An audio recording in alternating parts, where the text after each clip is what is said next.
Have you ever tried to let something go and realized you couldn't? A person, a memory, a mistake, a version of life you thought you'd have. You tell yourself you're over it, but your mind keeps returning, like it's holding on with both hands. And most people think they can't let go because they care too much. But often it's something else. They can't let go because letting go feels like losing control. And control feels like safety, so the mind holds on, even when it hurts. Sometimes we don't hold on because it's good. We hold on because it feels safe. Attachment is tricky because it disguises itself as love. It says, if I think about this enough, I'll fix it. If I replay it enough, I'll understand it. If I hold on long enough, it will return. But that's not love. That's your nervous system begging for certainty, because uncertainty is uncomfortable. And letting go means accepting a reality you didn't choose. So you keep the story alive. You keep the person alive in your head. You keep the moment alive. Because as long as it's alive in your mind, you don't have to fully accept that it's gone. You don't miss them as much as you miss the certainty you had around them. Replaying the past feels like progress. It feels like problem solving. But most of the time, it's just pain on repeat. Because you're not searching for the truth. You're searching for a different outcome. You're looking for the sentence you should have said, the sign you should have noticed, the moment you should have walked away. And the mind does this for one reason. If it can find the perfect explanation, it can pretend the pain is controllable. But pain isn't always controllable. Sometimes it's just real. And the only way through it is acceptance. Overthinking the past is often just bargaining with reality. Here's the philosophy. Letting go is not forgetting. Letting go is agreeing to stop bleeding for something you can't change.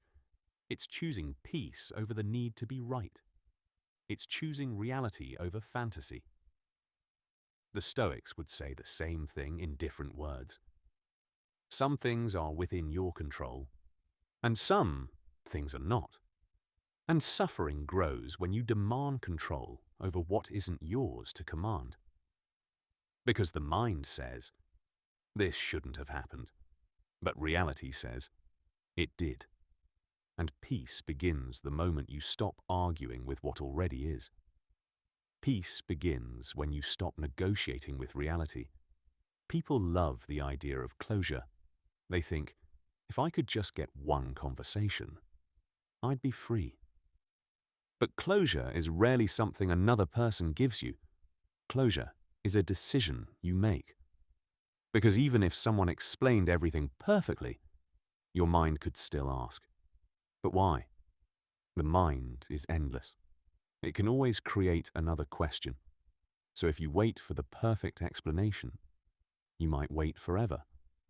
And that's why many people stay stuck. They're not waiting for closure. They're waiting for permission to move on.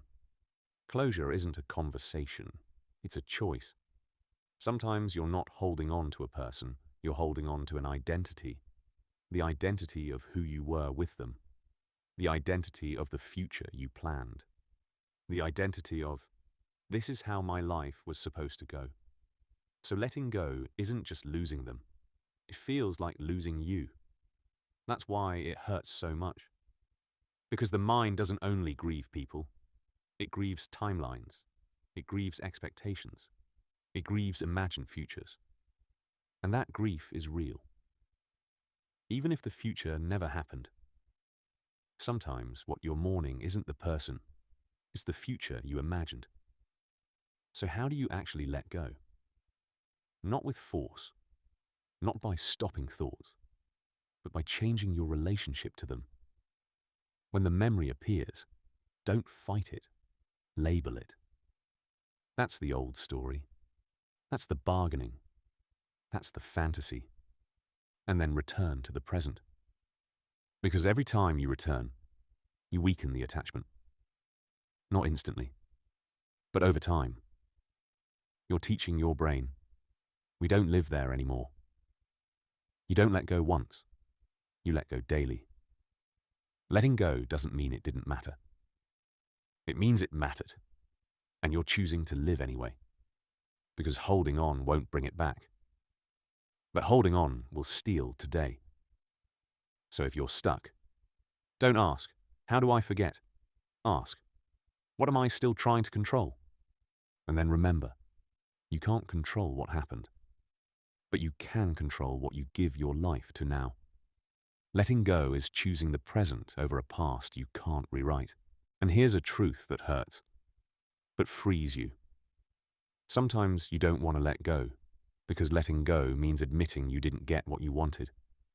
Not the person, not the apology, not the outcome, not the life you imagined. And the mind hates that, because the mind loves fairness. It wants the story to make sense. It wants the pain to have a purpose. So it keeps asking, why did this happen? How could they do that? What did I do wrong? What if I did something differently? But sometimes there is no satisfying answer. Sometimes the answer is simply, that's who they were. That's what happened. That's how life unfolded. And the desire for a perfect explanation can keep you chained to the past longer than the event itself. The need to understand can become the reason you can't move on. Here's another hard truth. Forgiveness and letting go are not the same thing. You can let go without approving.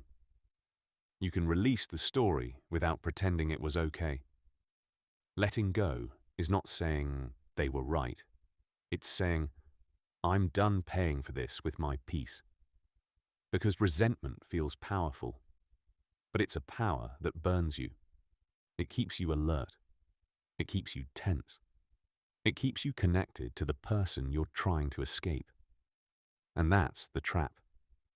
Sometimes holding on to anger is just staying emotionally in the same room. Resentment is staying connected to what hurt you. So what do you do instead? You trade resentment for boundaries. You trade replaying for rebuilding. You trade the question, why, for the question, what now? Because why looks backward. But what now gives your life a direction. And direction is what heals people. Not answers, not closure. Direction. A small routine. A new standard. A new way of living. Because life doesn't give you back what you lost, but it does give you space to build again. Healing isn't an answer. It's a direction.